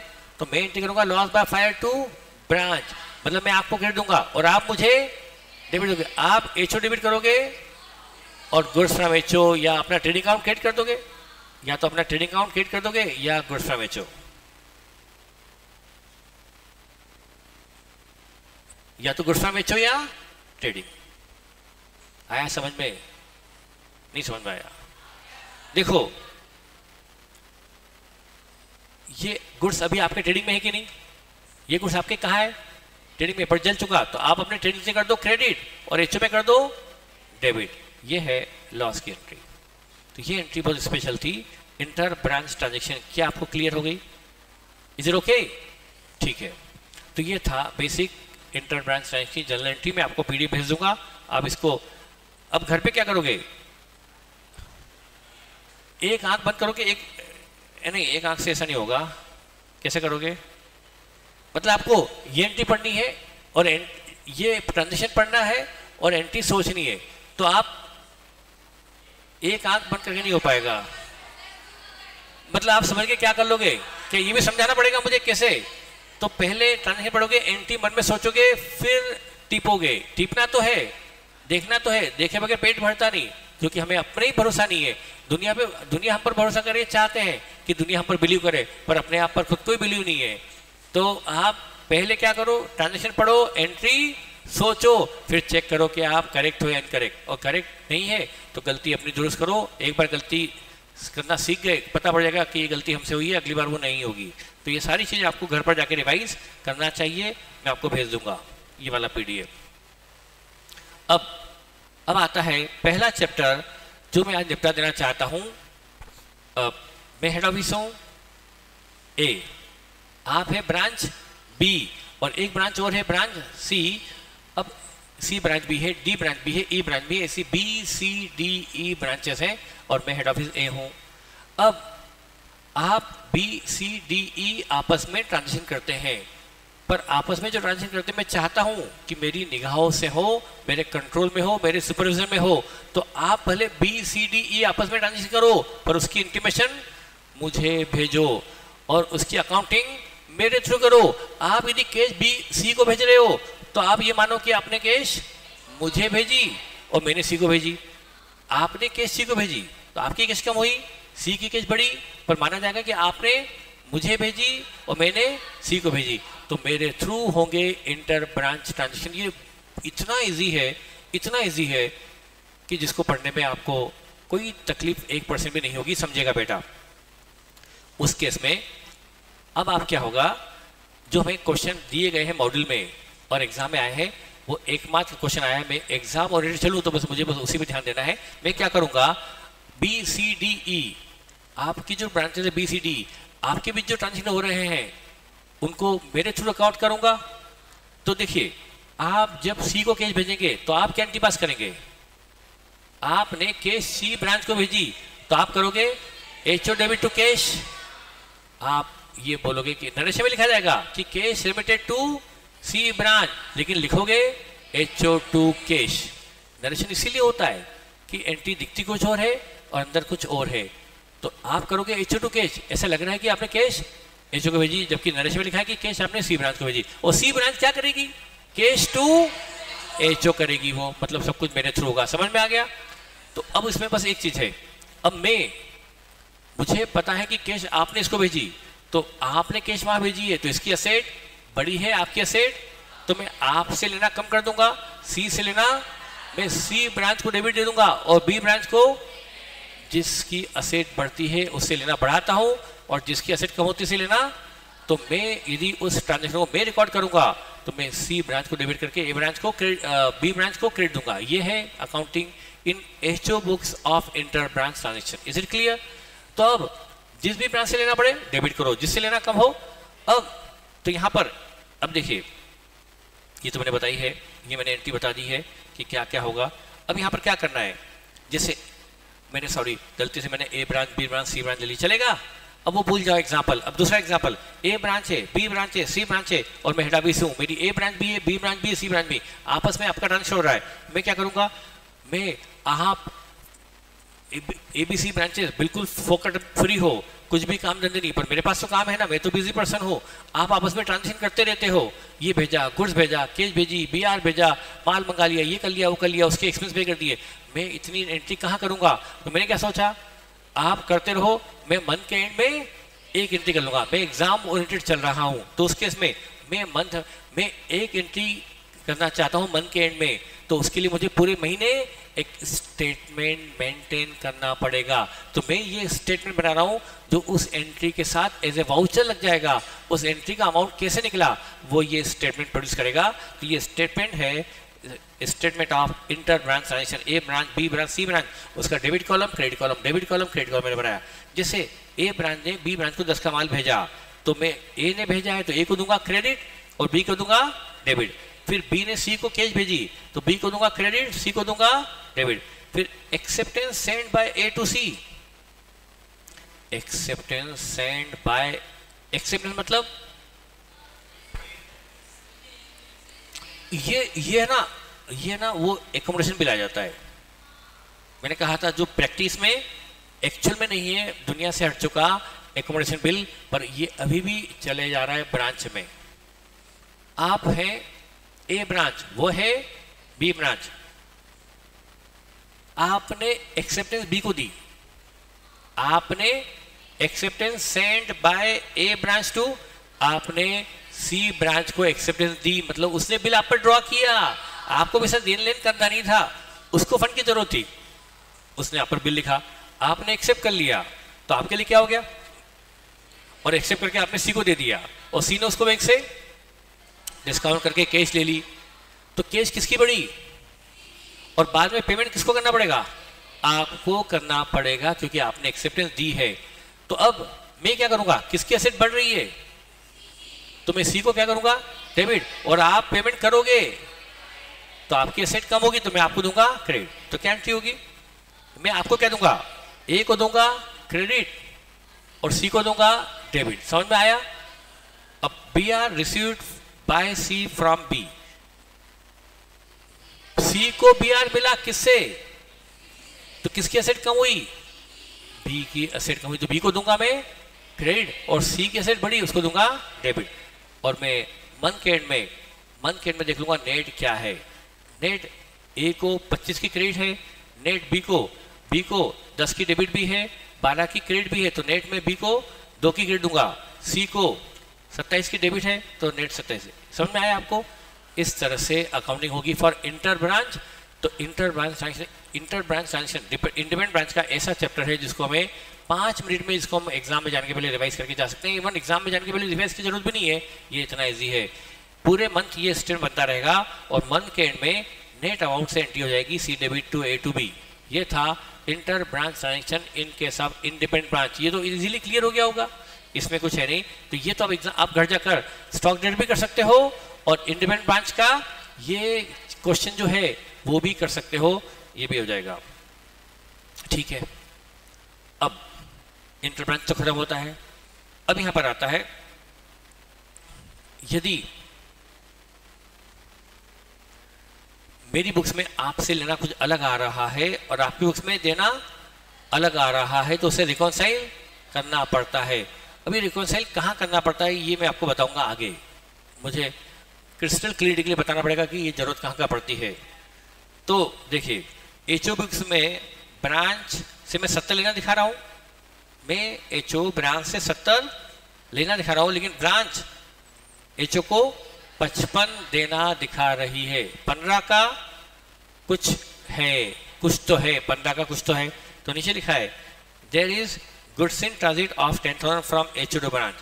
10 का माल एचओ टू ब्रांच, मतलब गुड्स एचओ ने भेजा, ब्रांच को नहीं मिला, तो माल मिलने वाला ब्रांच को है। तो ब्रांच एंट्री पास करेगी goods in transit to HO 10,000 से, लेकिन डिफरेंस तो 15 का था, 10 का तो हुआ, 5 का बचा है, और बाकी 5 का कैश इन ट्रांजिट है फ्रॉम ब्रांच टू एचओ। तो इसके लिए एचओ एंट्री करेगा cash in transit to branch.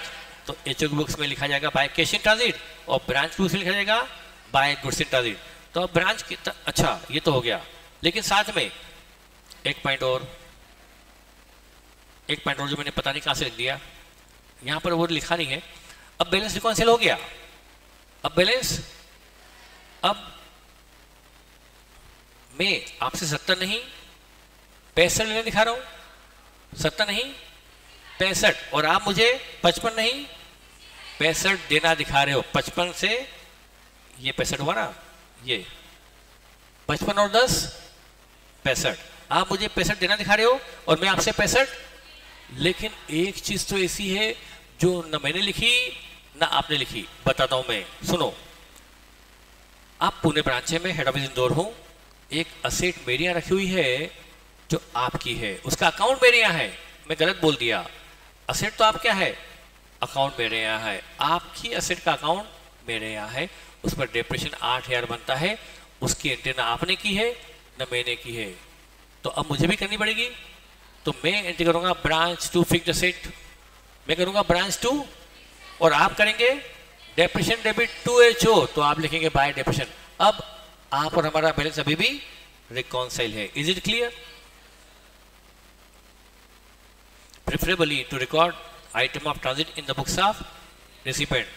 लेकिन ये क्वेश्चन बोलते कि एंट्री इसकी बुक्स में करनी है, तो फिर आप तो जो कहे उसके यहां करनी पड़ेगी।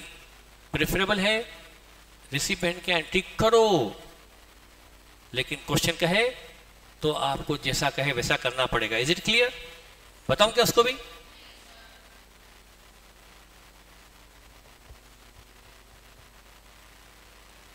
ये क्वेश्चन मॉड्यूल में आया था। Pass adjustment entry in the relevant books for loss in transit from HO to branch, lorry in transit from HO to branch. कौन एंट्री कर चुका? Lorry in transit. कौन भेज चुका? तो एचओ क्या एंट्री कर चुका होगा? Branch to lorry, branch to lorry fixed asset. लेकिन ब्रांच को वो प्राप्त लॉरी अभी तक नहीं मिली थी, वो लॉरी अभी ट्रांजिट में है, वो ट्रक, वो व्हीकल अभी रास्ते में है। तो ब्रांच क्या कर लेगी? Lorry in transit to HO. Expense, ये सब क्वेश्चन है, मॉड्यूल में दिया हुआ है क्वेश्चन है, ऐसा क्या? यही क्वेश्चन है। Expense of branch paid by HO, expense of branch paid by HO and debited by HO in it's expense. मैं एचओ हूं, मैंने आपके लिए खर्चा पे किया, तो मुझे क्या करना चाहिए था? मैंने आपके लिए खर्चा पे किया, तो मुझे क्या एंट्री करनी चाहिए थी? Branch to cash. मैंने कर दी, एक्सपेंसेस में डेबिट कर दिया मैंने। मैं वो अकाउंटेंट जो मुझे अकाउंटिंग आती नहीं थी, मुझे करना था ब्रांच टू कैश, मैंने कर दिया debited by HO in it's expense. HO ने उसको अपने एक्सपेंस में डेबिट कर लिया, जबकि डेबिट कहां करना था? ब्रांच में। तो मैं क्या करूंगा? ब्रांच टू एक्सपेंस, और आप क्या करोगे? Expense to HO. ये तो बड़े सिंपल से है। Head office paid for purchases made by branch but it was debited by HO in its purchase, own purchase. HO paid for purchase made by, सुनो, मैं हेड ऑफिस आप branch, माल आपने खरीदा 30,000 का, और पेमेंट मुझसे करवा दिया, तो मैं क्या एंट्री करूंगा? Branch to cash. ये एंट्री मुझे करना चाहिए। क्या एंट्री करना चाहिए बेटा? ब्रांच। पर मैंने कर दी परचेज टू कैश, तो मैं परचेज को कर दूंगा क्रेडिट और ब्रांच को कर दूंगा, और आप करोगे परचेज टू एचओ। सिंपल है ना? ये सब ये क्वेश्चन स्टडी मॉडल का ही है। ये एंट्री आपको करनी है।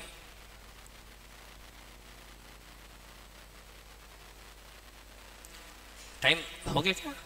नहीं, 18 मिनट बचा है।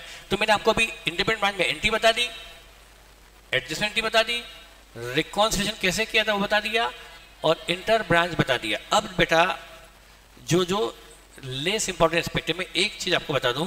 पहला बेसिक, बेटा इसमें मुझे आपको जो बेसिक क्वेश्चन कराने, एक तो मैं सबसे पहले बता दूं, सबसे इजी वाला जो एग्जाम के हिसाब से उतना इंपॉर्टेंट नहीं है।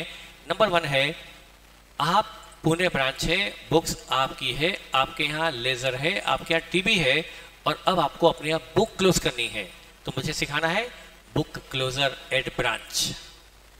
अब बेटा बुक क्लोजर एट ब्रांच की बात मैं करूं, तो मैं रफली बात करूं तो देखिए उसका क्वेश्चन भी है, सामने क्वेश्चन भी है, पर यदि ये आपकी, मैं आपसे लेना दिखा रहा हूंगा, मेरी बुक्स में ब्रांच से लेना आ रहा होगा, एचओ की बुक्स में, एचओ बुक्स में मेरे यहां ब्रांच अकाउंट खुला होगा, और मैं आपसे लेना दिखा रहा हूंगा शायद डेबिट, और ये ब्रांच बुक्स है, यहां का टीबी है, क्योंकि बुक्स है तो टीबी भी होगा। अब देखिए मैं सबसे इजी टीबी लेता हूं। ये बेटा आपकी बुक्स है, पुणे ब्रांच की बुक्स है, और ये आपका टीबी है। यहां पर आपकी फिक्स्ड एसेट्स है, यहां आपका क्लोजिंग स्टॉक है, यहां आपके डेटर है, ऑब्लिक क्रेडिटर भी हैं, ये फिक्स्ड एसेट्स है, ये क्लोजिंग स्टॉक है, डेटर भी है, क्रेडिटर भी है, कैश एंड बैंक भी है और एचओ अकाउंट भी है। और यहां पर मैं खोल लगता हूं P&L भी है और ये एचओ अकाउंट है। अब देखो फिक्स्ड एसेट का अकाउंट आपके यहाँ डेबिट है, क्लोजिंग स्टॉक का अकाउंट डेबिट है, डेटा का अकाउंट डेबिट है, क्रेडिट का क्रेडिट है, कैश बैंक डेबिट है, P&L का बैलेंस क्रेडिट है और एचओ का क्रेडिट है। मतलब आप मुझे देना दिखा रहे हो, आप मुझे देना दिखा रहे हो। अब आप देना दिखा रहे हो 3 लाख और ये प्रॉफिट आपका 50,000 है और मैं आपसे 3 लाख लेना दिखा रहा हूं। आप देना दिखा रहे हो 3 लाख और मैं लेना दिखा रहा हूं 3 लाख, दोनों सही है, मतलब बैलेंस अभी रिकॉन्साइल है, अभी मान के चल रहा हूं। अब आपको अपनी बुक क्लोज करनी है। अब ये आपके सामने जो टीबी है, अब यहाँ क्वेश्चन शुरू होता है जनरल नॉलेज का। मैं आपको पहले बोल दूं, book closure nothing other than general knowledge. ये आपके सामने टीबी है, मैं आपके सामने रखूंगा, आपको बड़ा इजी लगेगा। अब एक साथ पूरा ब्रांच जब देखोगे तो बहुत टफ लगेगा, पर एक एक करके देखोगे तो फिर इजी लग सकता है। पहला एक एक करके आप उसको क्लियर अप करते जाओ, लॉक करते जाओ कि कौन सा में आपको तकलीफ है, कौन सा बहुत इजी है। ये टीबी है। अब आपको बुक क्लोज करनी है। अच्छा, ब्रांच का नॉमिनल अकाउंट कहाँ गया? परचेज, सेल, एक्सपेंसेस कहाँ गया? क्या ब्रांच ट्रेडिंग पे बना चुकी है? तभी तो ओपनिंग स्टॉक घटकर क्लोजिंग स्टॉक आ गया है। ट्रेडिंग अकाउंट बन चुका और पील बन चुका, तभी तो ओपनिंग स्टॉक खत्म होकर क्लोजिंग रेज हो चुका। ये ट्रायल बैलेंस में रियल और पर्सनल अकाउंट ही बचे हैं। नॉमिनल अकाउंट ब्रांच पहले ही क्लोज। तो यदि क्वेश्चन बनाने वाला ये टीबी देता है, मतलब आप पर रहम कर रहा है, उसे नॉमिनल अकाउंट नहीं दिए, मतलब वो पहले ही क्लोज, तो उनको क्लोज करने की मुश्किल आपको नहीं उठानी है। तो आपके सामने रियल पर्सनल अकाउंट बचे हैं। यदि आपको कहे कि ब्रांच की बुक क्लोज करो, इसको क्लोज करो, ब्रांच की बुक क्लोज कर दो, जीरो कर दो, तो कितना सिंपल जनरल नॉलेज से होगा मैं बताऊं। क्योंकि अब वो वक्त गया पूछने का, पर आप फिर भी बताए जा रहे हो, अच्छी बात है, क्योंकि आपके दिमाग में तुरंत आ रहा है कि क्या करेंगे। बोलो बेटा, बोलो। सबसे पहले काम करो, सारी एसेट को एच में डाल देंगे, लाइबिलिटी को भी एच में डाल देंगे, पर पहले पीन डालो ना, P&L पहले P&L को एच में डालो ना, तो एंट्री करोगे P&L टू HO, ऐसा करते आपका ये अकाउंट डेबिट होकर ये 350 हो जाएगा। ये बुक क्लोजर में आपने पहले अकाउंट तो उड़ा दिया, P&L टू HO। अब ये सारी एसेट जो आपका डेबिट चल रही है, इनको करो HO to fixed asset to stock to debtor to cash. ये आपकी सारी अकाउंट उड़ गई। और क्रेडिट उड़ा दो, क्रेडिटर डेबिट टू HO। अब बताओ, क्या ये बुक क्लोजर जनरल नॉलेज से नहीं हो सकता? यदि आपको ये सामने टीबी आ जाए तो जनरल नॉलेज से टीबी, मतलब ब्रांच की बुक क्लोजर का बिल्कुल लोड मत लो, बिल्कुल इजी है, जनरल नॉलेज से होता है। जैसे इंटर ब्रांच ट्रांजेक्शन उतना इजी है, उतना इजी भी है। हाँ, पर क्या ये 100% क्लियर है? लेकिन यदि क्वेश्चन बनाने वाले ने टीबी में नॉमिनल अकाउंट भी दिए हुए हैं, तो अब आपको क्या करना पड़ेगा? यहां पर आपको ओपनिंग स्टॉक दिया है, परचेज दिया है, सेल दी है, एक्सपेंसेस दिया है, फिक्स्ड एसेट दी है, डेटर और क्रेडिटर दी है, कैश एंड बैंक दिया है और कैश बैंक दिया है, और क्या, और एचओ अकाउंट दिया हुआ है। डेबिट में है, ये डेबिट में, ये क्रेडिट में, एक्सपेंस डेबिट में है, फिक्स्ड डेबिट में है, डेटर डेबिट क्रेडिट दोनों में है, कैश डेबिट में है, ये क्रेडिट में है, ये टीबी दिया है और क्लोजिंग स्टॉक टीबी के बाहर दिया है। तब क्या करोगे? अब आपका अभी भी आपका बेसिक नॉलेज ही काम आएगा, 11-12 का। बेटा क्या करो, ओपनिंग स्टॉक को ले जाओ, ट्रेडिंग पे इकट्ठा कर लो रेवेन्यू अकाउंट, तो ओपनिंग स्टॉक को ले जाओ ट्रेडिंग पीएल में, परचेज को ले जाओ ट्रेडिंग पीएल में, सेल को ले जाओ ट्रेडिंग पीएल में, एक्सपेंस को ले जाओ trading P L. Fixed asset का डेप्रिसिएशन एंट्री पास कर लो, depreciation debit to fixed asset, उस डेप्रिसिएशन डेबिट टू यहां पर मान लो क्लोजिंग स्टॉक भी है और रेट ऑफ, अब डेप्रिसिएशन नीचे दिया है पर टीबी में तो नहीं आ रहा है ना, मतलब भी लगना बाकी है। तो पहले एंट्री करो डेप्रिसिएशन डेबिट टू और फिर डेप्रिसिएशन को ले जाओ ट्रेडिंग पीएल में और बस फिर क्लोजिंग स्टॉक को रेस करो, closing stock debit to trading, नहीं याद, अरे क्लोजिंग स्टॉक को ट्रेडिंग में लाना पड़ेगा, तो NDV closing stock debit to trading. तो अब आपका ओपनिंग स्टॉक क्लोज हो गया, purchase close, sale close, expense close, depreciation close, correct. अब आपका जो प्रॉफिट निकला वो प्रॉफिट ले जाओ एचओ अकाउंट में, प्रॉफिट है तो एचओ में, लॉस है तो भी एचओ में। तो आपके कौन सा अकाउंट नील हो गए? सारे नॉमिनल अकाउंट नील हो गए, बचे रियल और बस वो आप ले जाओ एचओ अकाउंट में। तो क्या बुक क्लोजर आपके नहीं लगता कि बहुत बहुत बहुत ईजी है, जिसके लिए आपको सिर्फ बेसिक जनरल नॉलेज की जरूरत है। आपको ज़्यादा भले आप एक क्वेश्चन करोगे तो आपको समझ में आ जाएगा, क्वेश्चन देख के डरना नहीं है आपको, कॉन्सेप्ट बहुत मतलब इजी वाला है, आप इजीली बुक क्लोजर सीख सकते हैं। हाँ बस दिक्कत क्या आएगी, पहले क्या है एचओ लेना कुछ और दिखा रहा है, ब्रांच देना कुछ और दिखा रही है, तो उसको पहले क्या कर लो, रिकॉन्साइल कर लो, उसके बाद बुक क्लोज करो, बस ये नया पॉइंट आ जाएगा, इसके अलावा कुछ नहीं आएगा। पहले बैलेंस बुक, पहले इनको रिकॉन्साइल करो फिर बुक क्लोज करो। तो बुक क्लोजर करना कोई डिफिकल्ट टास्क नहीं है। क्या ये इसके क्वेश्चन करवाने पड़ेंगे? बेसिक क्लियर है। तो बुक क्लोजर तो इतना आसान है कि मुझे आपको अलग से बताने की जरूरत भी नहीं है। तो बुक क्लोजर तो हमारा कंप्लीट हो गया। तो हमने इंटर ब्रांच ट्रांजेक्शन भी कंप्लीट कर लिया और वो एंट्री भी कंप्लीट कर ली, और ब्रांच का बुक कैसे क्लोज किया जाता है उसकी दो वैरायटी होंगी। टीवी में तो रियल पर्सनल अकाउंट दी है या रियल नॉमिनल पर्सन, तीनों दी है, तो दोनों केस में बुक क्लोजर आपने सीख लिया। अब आता है, आज के लिए इतना काफी है। तो कल क्या क्या करके आओगे?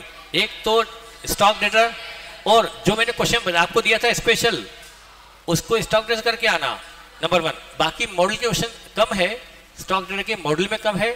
आप क्या करना,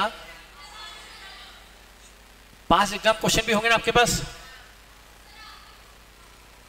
अच्छा मेरी नोटबुक में तो है सही क्वेश्चन, वो कर लेना, पर कैसे करोगे? बहुत सारे हैं, स्टॉक डेटर के बहुत सारे हैं,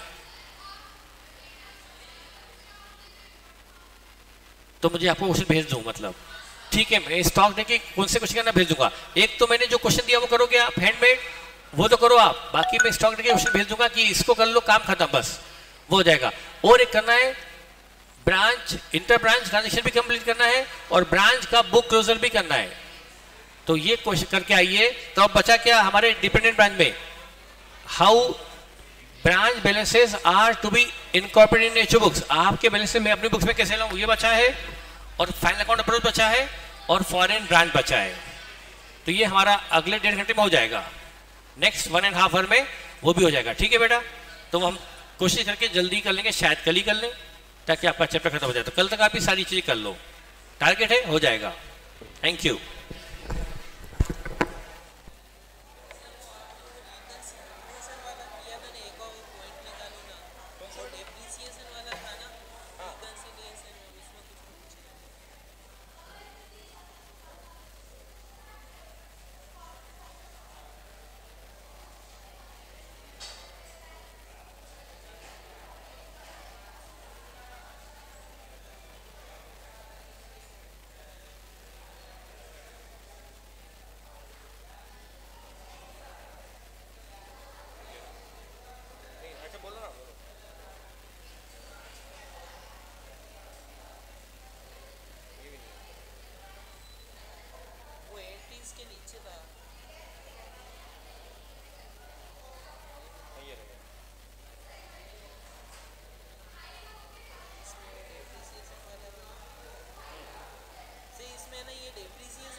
टीचिंग को लेकर के मतलब क्या इम्प्रूवमेंट तुम सोचते हो कि मेरे को क्या और करना चाहिए, जैसे क्या मेरे को अगली बढ़ में पढ़ाने मज़ा आता है। सर आप बेसिक्स ऐसे ही बताया था। हाँ सर ये बेसिक्स अच्छा। हाँ बेसिक्स बढ़िया होता है। जो आप पहले प्राइवेट क्लास वो छोटे छोटे जो आप पॉइंट हाँ में हाँ वो अच्छे वो अच्छे। तो रिवीजन रिवीजन में काम आते हैं करता हूँ। हाँ एक बार जो आप एग्जाम्पल बता उससे रेडी लगा लेते क्वेश्चन आने में इजी रहता हाँ, मुझे लगता है बेसिक कितने अच्छे हो है। जाते हैं हाँ उससे सर कि बेसिक क्लास में क्वेश्चन कराता हूँ नंबर ही बचता है। इसके बाद हाँ, सर बस मेरा जो मेरी फील्ड में आता है तो यही कि आता है बहुत जो टीचर होती है सब गुस्सा करते हैं। हाँ हाँ सर वो क्या है सब समझ लिया करो आप। सर तो बाकी गुस्सा कब करता हूँ ये भी देखो आप। सब अब चल जाता है कभी कभार। सर वो कई बार नहीं आती चीज़ें समझ में। नहीं, मेरा होमवर्क नहीं करने में होता है कि आप घर पे पढ़ के नहीं आए, होमवर्क नहीं करके आए, तो उससे भी बोलता हूँ मैं। और सर वो कभी एक ही चीज़ को 2 बार पूछ लो तो जैसे जैसे क्लास में पूछो बाद में तो आप बता देंगे।